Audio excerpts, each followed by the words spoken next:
Il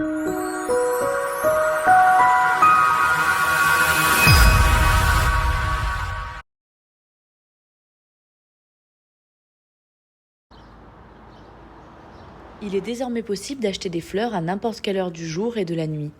À Étré-Saint-Denis, dans l'Oise, Patricia Bonal vient de lancer son site internet, un outil dont la fleuriste est pleinement satisfaite. Elle nous explique. Je m'appelle Patricia Bonal, j'ai 56 ans. Je suis artisan fleuriste depuis 5 ans et demi maintenant. Je me suis installée dans la région parce que c'est pas très loin de chez moi et que le métier de la fleur me passionnait énormément.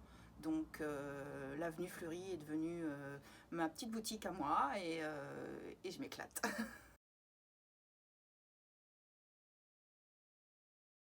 Alors j'ai créé ma page Facebook vite fait comme ça et puis je me suis rendu compte que ça n'était pas suffisant, donc j'ai créé mon site internet.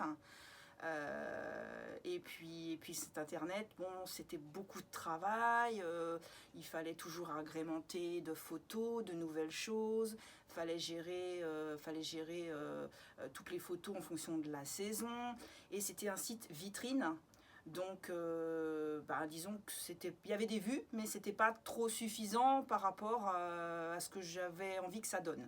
Donc, j'ai décidé de créer un site marchand par la suite. C'est un site vitrine qu'on peut donc visualiser sans être obligé d'acheter, mais aussi en même temps, donc les produits que je propose, différents bouquets, plantes, compositions, avec les prix qui sont affichés, plusieurs tailles, donc plusieurs prix.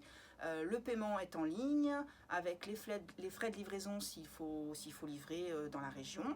Et puis les gens peuvent payer par carte bancaire, comme tout site marchand qui se doit. C'est simple, et puis à la rigueur, même on peut m'appeler même en direct si on veut un renseignement complémentaire.